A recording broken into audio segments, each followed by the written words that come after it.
Pessoal, agora nós vamos conversar sobre monitoramento. Saiba como fazer o seu teste de glicemia. Não é simplesmente ir lá, fazer um furinho e botar a tirinha e depois dar uma lambida no dedo. Acho que não é isso. Mas vamos ver o que a Jaqueline Alves, essa nossa super enfermeira, essa pessoa maravilhosa que já está aqui com a gente, vamos ver se ela vai dar um puxão de orelha em mim hoje. Vou dar um puxão de orelha virtual, hein?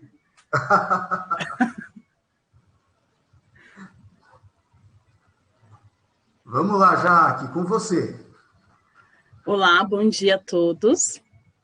Hoje a gente vai iniciar um pouquinho falando da monitorização, né? É um tema que eu gosto de falar bastante, então eu vou aproveitar para partilhar com vocês um pouquinho. Quando a gente fala da monitorização, infelizmente existem alguns mitos ainda, né? Então, quem precisa fazer a monitorização, como vai ser feita a monitorização, e hoje a nossa conversa, o nosso bate-papo vai ser justamente isso, para a gente quebrar um pouquinho desses mitos relacionados à monitorização, tá? Então, para a gente começar, quando a gente fala da monitorização, hoje particularmente a gente vai falar da monitorização capilar. O que é a monitorização capilar? É quando a gente precisa fazer um furo no nosso dedo para identificar a quantidade de açúcar que existe de momento na nossa glicemia, tá? Existem outros tipos de monitorização, né? Então, a gente tem as monitorizações intersticiais, que são alguns sensores que nós temos, mas hoje, em especial, a gente vai falar da monitorização capilar, que é aquele furinho no dedo que todo mundo conhece, tá bom? Quando a gente fala da importância da monitorização, além da técnica, que é muito importante, a gente precisa entender realmente esse conceito da monitorização, por que é tão importante fazer. Então, de acordo com a ADA, que é a Associação Americana de Diabetes, desde 2008, a monitorização ela é reconhecida como uma parte fundamental no tratamento, nas intervenções para o controle de glicemia, né? Quando a gente fala em tratamento em diabetes, às vezes a gente já associa o tratamento com só medicação, ou somente alimentação, mas hoje a monitorização ela é reconhecida assim como parte do tratamento. A monitorização ela é fundamental para a gente acompanhar como é que o nosso corpo ele se comporta. Então, quando a gente fala da importância da monitorização, quais são essas importâncias, né? Então, avaliar o controle glicêmico. Por que a gente fala em avaliar o controle glicêmico? Existem exames, outros testes que a gente consegue fazer que também avaliam a nossa glicemia. Mas quando a gente fala da monitorização, é o único teste que me fala a minha glicemia exata de momento, né? Então, por exemplo, a gente fala de uma hemoglobina glicada. O que é a hemoglobina glicada? É um exame que a gente faz, que ele avalia a nossa glicemia ao longo dos 3 últimos meses, né? Então, eu não vou saber, por exemplo, no dia 13/11, às 10 horas da noite, a minha glicemia estava em 180. Isso o exame ele não consegue me dizer. Só quem vai conseguir me dizer é a glicemia capilar. A gente fala da prevenção de complicações crônicas. O que é uma complicação crônica? Quando a gente fala do diabetes, existem algumas complicações que a gente tem as crônicas ou complicações agudas, e a complicação crônica é quando a gente está com uma glicemia descompensada por um longo período, e aí esse excesso de glicemias descompensadas faz com que a gente tenha algumas descompensações no nosso corpo e favoreçam algumas complicações, que podem a questão de amputação, perda de visão, a neuropatia, então cardiopatia. Então, quando a gente fala de fazer a monitorização, é uma forma de prevenir esse tipo de complicação. A gente pode prevenir e detectar complicações agudas. Quais são as complicações agudas? São coisas que eu estou sentindo no momento, e a partir do momento que eu faço o teste, eu identifico, eu consigo controlar isso, tá? Então, eu fiz um teste, e as complicações agudas que a gente tem é hipohiperglicemia, glicemias altas e glicemias baixas. Então, eu fiz um teste, estou com sintoma ou não, fiz um teste e identifico que a minha glicemia está alta ou baixa, eu consigo controlar isso no momento. A questão de ajustar um plano alimentar, né? Então, às vezes a gente fala assim, mas eu não sei o que eu vou comer. quanto eu devo comer, como eu vou comer, a questão da contagem de carboidrato que as meninas mencionaram. Então, quando a gente não, para a gente saber o que comer, o quanto ingerir, a gente precisa fazer um teste de glicemia, né? Então, hoje eu fiz um teste, a minha glicemia estava em 180. E hoje eu quero comer um hambúrguer famoso, cheio de cheddar, bacon, fritura. E aí eu penso, será que com uma glicemia de 180 é o momento ideal para eu fazer isso? Ou é melhor eu esperar uma glicemia, por exemplo, um pouco mais baixa ou uma glicemia um pouco mais alta? Então, quem me determina isso é a ponta de dedo, é a glicemia capilar, né? A questão dos exercícios físicos. O exercício físico, ele impacta direto no valor da glicemia. Quando a gente fala nesses valores de glicemia relacionados ao exercício físico, muitas pessoas acham que eu iniciei a atividade física com o valor de glicemia e enquanto eu estiver fazendo, a minha glicemia vai cair, né? Às vezes pode acontecer isso sim, mas muitas pessoas têm essa questão da glicemia cair no final do dia, durante a noite, durante a madrugada. Então, a forma com que o meu corpo vai se comportar diante dessa atividade física também é a monitorização que vai me determinar isso. Em relação à medicação, porque às vezes a gente fala assim, mas a insulina, a medicação que eu uso, não faz efeito, não corrige, a minha glicemia não baixa, a minha glicemia só vive alta. Mas será que realmente ela está alta? Você tem o hábito de monitorar isso em vários momentos ao longo do dia? Então, quando a gente fala em relacionado à medicação, para a gente saber se a medicação está correta ou não, se ela tem um efeito adequado ou não, a gente precisa fazer essa ponta de dedo. Tá? E também para a gente manter as nossas glicemias em parâmetros adequados. Não tem como a gente querer ter o controle ideal que a gente tanto fala em relacionado ao diabetes se a gente não fizer essa monitorização. Tá? Então, a monitorização ela é indicada sim para que seja realizada para todas as pessoas que tenham diabetes, e aí cada um vai conversar com o seu médico a forma de ser feito, mas ela é indicada para manter os parâmetros adequados. Somente a glicemia de momento que vai me determinar e vai conseguir me jogar nesses parâmetros ao longo do dia, tá bom? Quando a gente fala, mas quando que eu vou monitorar? Eu devo monitorar? Não devo monitorar? Quando a gente fala da SBD, que é a Sociedade Brasileira de Diabetes, ela indica, no mínimo, 4 monitorizações ao longo do dia. Isso para qualquer pessoa que tenha diabetes, tá? Sendo diabetes tipo 1, diabetes tipo 2, esse seria o mundo ideal. A gente sabe que hoje, infelizmente, algumas condições, né, em que a gente vive, e até condições que o nosso próprio governo oferece, não é permitido e não é possível que a gente consiga fazer essa quantidade de testes de glicemia, tá bom? Mas a gente tem que fazer o mais próximo àquilo e também o que foi acordado com os profissionais que me acompanham. Então, quando a gente fala nos momentos ideais de fazer essa monitorização, quais seriam esses momentos? Seria uma glicemia em jejum. O que é uma glicemia em jejum? É quando eu fiquei mais de 8 horas sem ingerir nada, tá? Nenhuma balinha, um café, eu não posso ter ingerido nada, e aí eu vou contabilizar essa glicemia em jejum. Uma coisa que é muito importante a gente falar da glicemia em jejum é que o ideal seria em torno de 8, umas 10 horas ainda é tolerável. Depois disso, o nosso corpo, com uma forma de proteção, ele inicia uma liberação de açúcar. E às vezes isso pode interferir no valor de glicemia. Então a gente recomenda em torno de 8 horas antes das refeições. Por que antes das refeições? Algumas pessoas falam assim, mas eu nem comi, vou fazer teste para quê? Minha glicemia não vai alterar. Será que ela já não está alterada? Será que antes de comer eu não preciso ou aplicar insulina ou rever a minha alimentação? Então a gente precisa fazer antes das refeições. Quando a gente fala após a refeição, o ideal é sempre a gente aguardar o tempo de 2 horas para fazer essa ponta de dedo, essa glicemia. Por que 2 horas? É o tempo que o meu corpo leva para absorver, digerir esse alimento, né? Ele vai trabalhar, vai metabolizar tudo isso e eu vou ter o meu valor de glicemia. E esse parâmetro que a gente tem são em 2 horas depois de uma refeição, tá bom? Antes disso, a gente pode ter algumas variações e aí talvez essa glicemia não seja tão exata como nós gostaríamos. Suspeita de hipo ou hiperglicemia. Por que a gente fala em suspeita? Né? Algumas pessoas começam a associar alguns sintomas com valores de glicemia. Mas a gente tem que pensar o quê? Será que o valor de glicemia esse valor, ele realmente está batendo com o sintoma? Quando a gente fala nos sintomas, algumas pessoas, por exemplo, para uma hipoglicemia, tem muito cansaço, muita náusea, mas talvez uma outra pessoa numa hiperglicemia, que é uma glicemia alta, tem esses mesmos sintomas. E aí existe o certo ou o errado? o corpo de quem está certo, né? Quem está respondendo melhor? Isso não existe, existe a forma com que o meu corpo responde. Então, às vezes, para mim, muita fome é uma glicemia baixa, para outra pessoa, muita fome é uma glicemia mais alta. E quem determina e quem me ajuda a auxiliar a reconhecer isso é somente a glicemia capilar, a ponta de dedo, tá? Por isso que ela é tão importante de fazer. Com o tempo, a gente vai começar a perceber que alguns sintomas, eles querem indicar, sim, esses valores de glicemia, tá? E aí, a partir disso, a gente começa a detectar. Então, por exemplo, se eu estou em casa, eu acho que eu estou com hipo, vale a pena fazer uma ponta de dedo.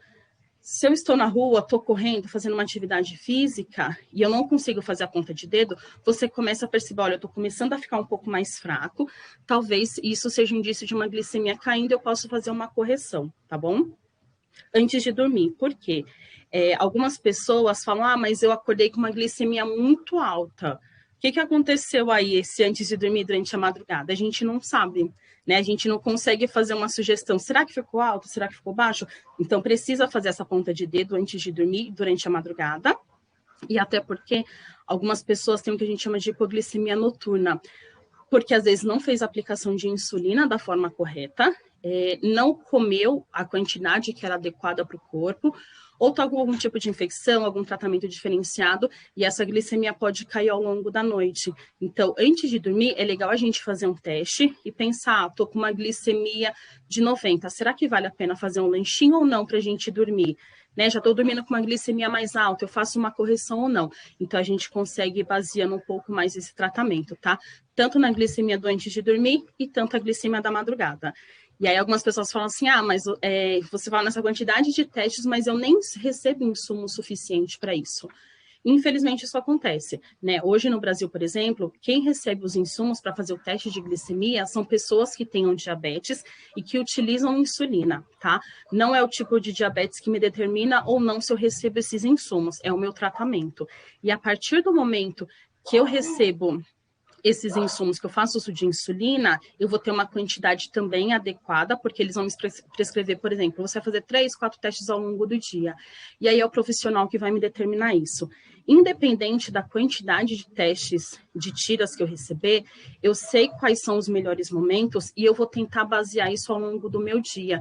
Porque quanto mais informação, quanto mais testes a gente tiver, é melhor para controlar o nosso tratamento, para a gente ter essa vida saudável e essa qualidade de vida, porque é possível também com diabetes, tá bom?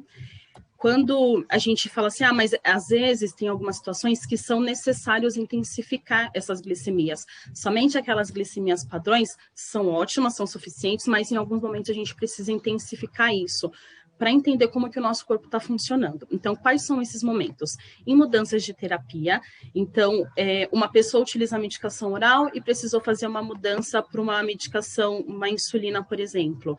Para a gente saber se isso está funcionando ou não, a única forma que vai me dizer é fazendo a ponta de dedo. Em relação a doenças infecciosas, então, por exemplo, a gente está passando numa pandemia, né, e a gente sabe que traz algum tipo de infecção e inflamação para o nosso corpo.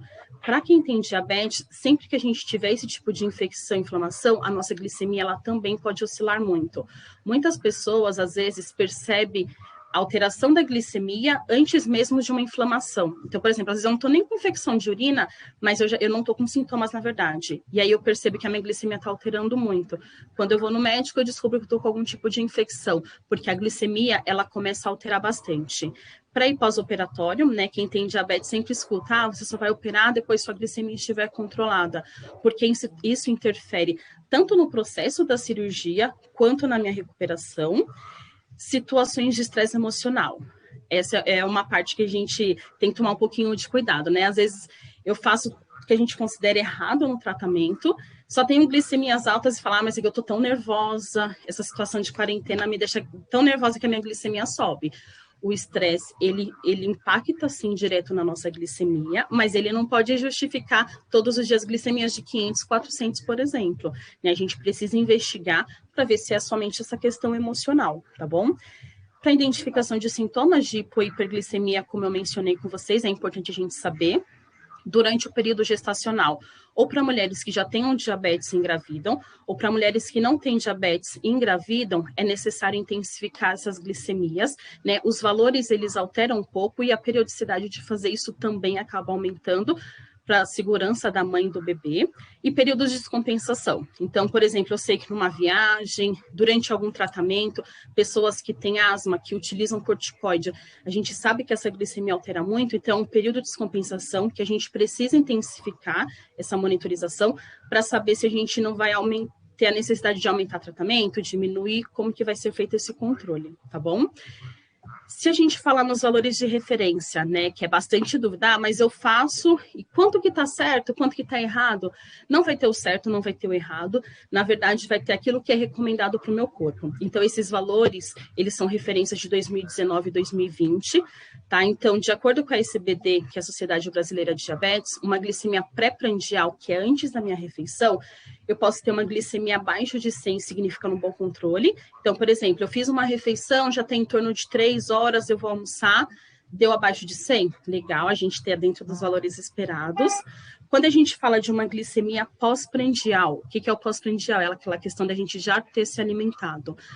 Quando a gente fizer um teste de glicemia, a pessoa que já tem diabetes, a gente espera uma glicemia inferior abaixo de 160, tá? A gente tem que parar um pouquinho com aquele mito de, eu tenho diabetes, a minha glicemia tem que ficar acima de 200, 300 mesmo. Não, isso não precisa acontecer, isso não deve acontecer. Fiz um teste de glicemia, tá dando sempre acima de 160 após a refeição, talvez eu precise rever o meu tratamento. E tratamento não é só medicação, é alimentação, é atividade física, eu preciso rever esse conjunto para justificar esses valores, tá?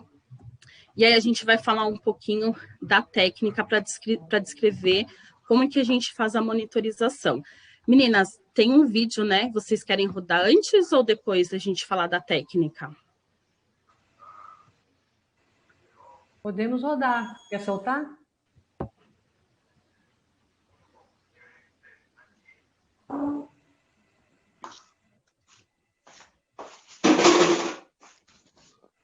O pessoal da Racine pode soltar o vídeo de monitorização.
Então, a gente vai falar um pouquinho, a gente vai descrever essa técnica, né? É sempre importante a gente falar da técnica em si, porque às vezes a gente pensa, a técnica é importante só para quem é profissional de saúde, para quem vai seguir.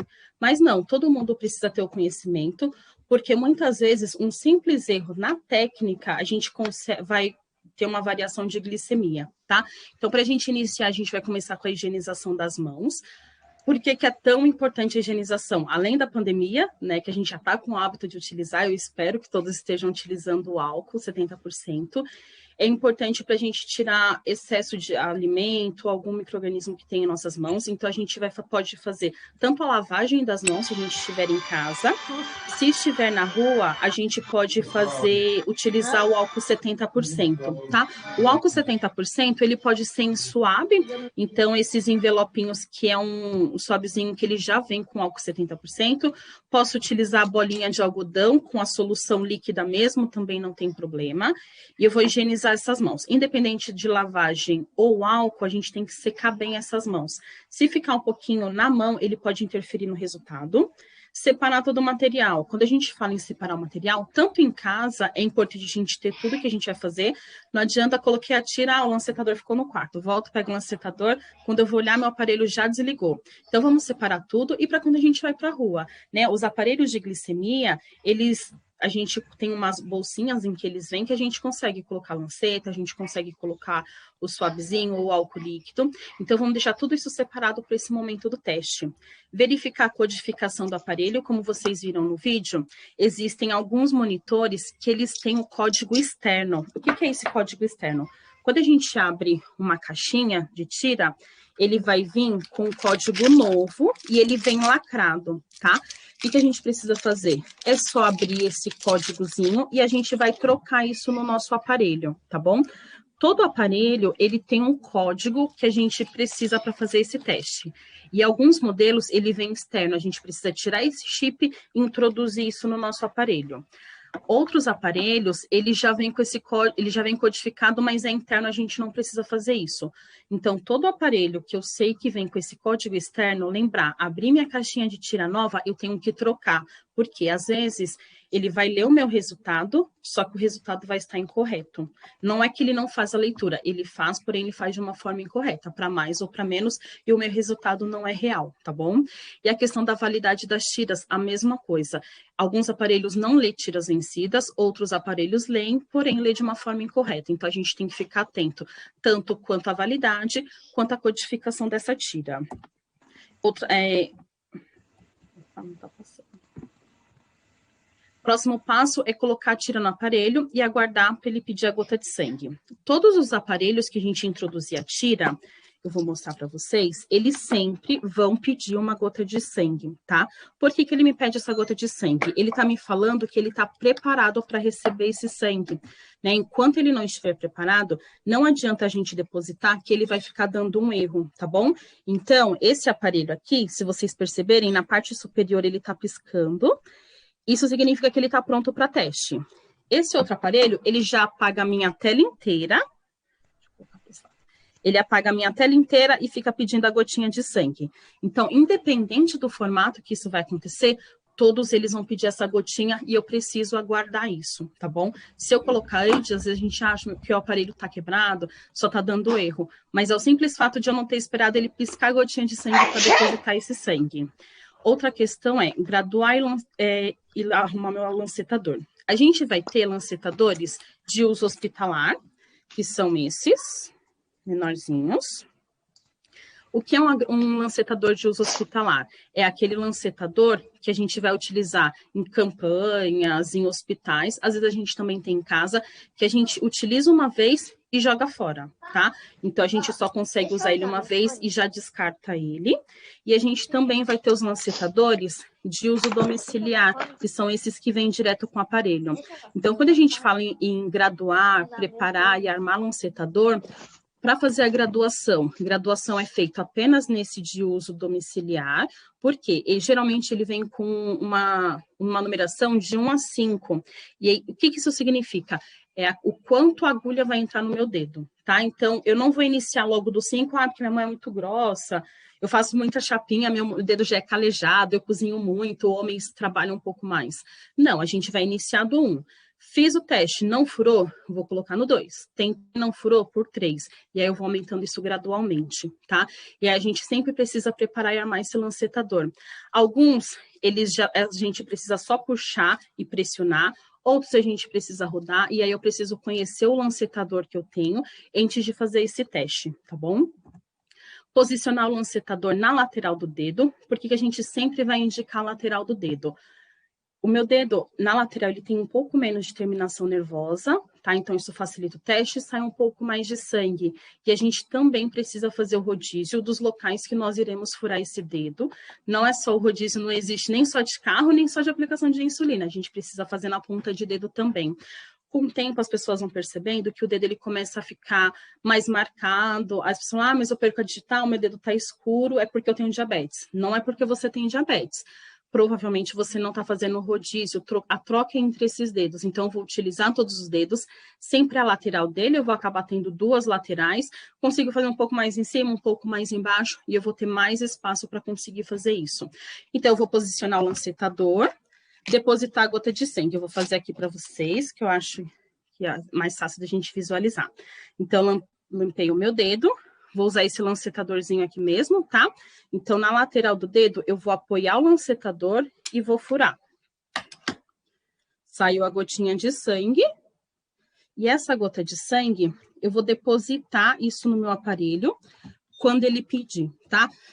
A maioria dos aparelhos que a gente tem hoje, ele funciona como forma de sucção. O que que é isso? Eu encosto e ele puxa o sangue, tá? A gente não precisa depositar, não precisa raspar, não precisa empurrar. O fato da gente encostar, ele mesmo suga. A gente limpa novamente o nosso dedo, aguarda o valor do teste.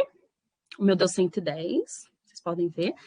E aí a gente retira tanto a tira quanto o algodãozinho. Se a gente tiver utilizado o lancetador hospitalar ou a agulhinha, a gente vai descartar tudo isso no final do teste, tá? Tudo isso que é infectado, a gente precisa fazer um descarte correto.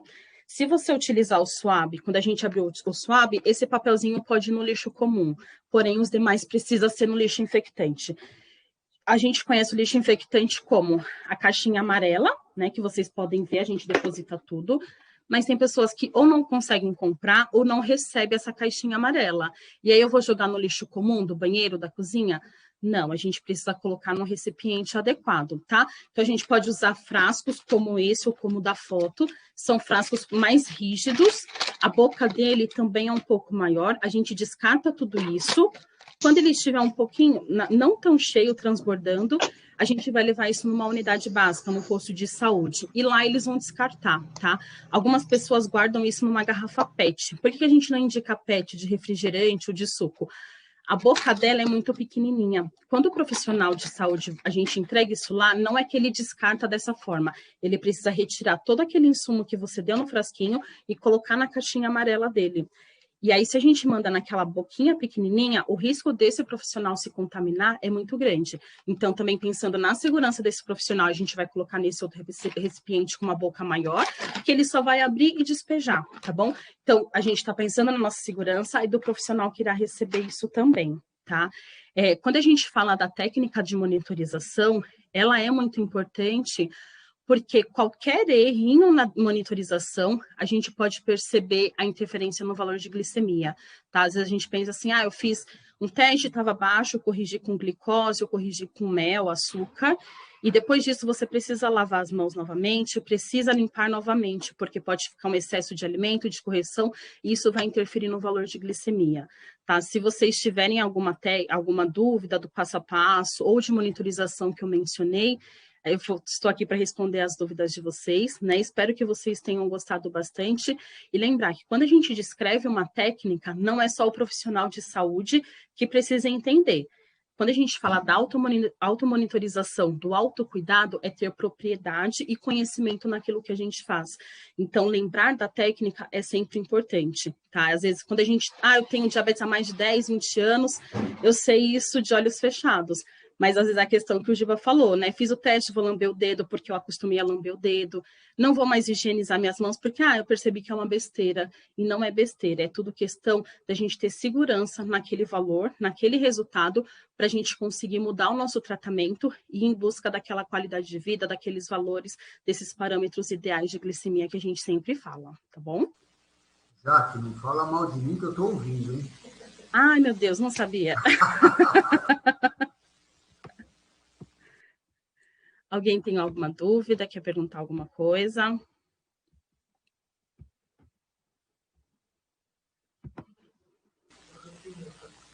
Então, acho, Jaque, muito obrigado. Mais uma vez, você dando um show de informação aqui para a gente. Obrigadíssimo mesmo. Vou falar uma coisa para você, vamos ver se todos escutam. Se cuide, porque temos uma conversa aí, uma história bem séria de que estamos chegando na segunda onda do Covid, então todo mundo se cuidando direitinho. Com certeza. Então, de novo, muito obrigado pela sua contribuição. Mais uma vez contribuindo com a gente aqui. Jaque, brigadão, viu? Eu que agradeço. Então, tá bom. Acho que agora entra de novo os nossos grandes amigos que patrocinam aqui a ADJ, que estão patrocinando esse nosso evento maravilhoso.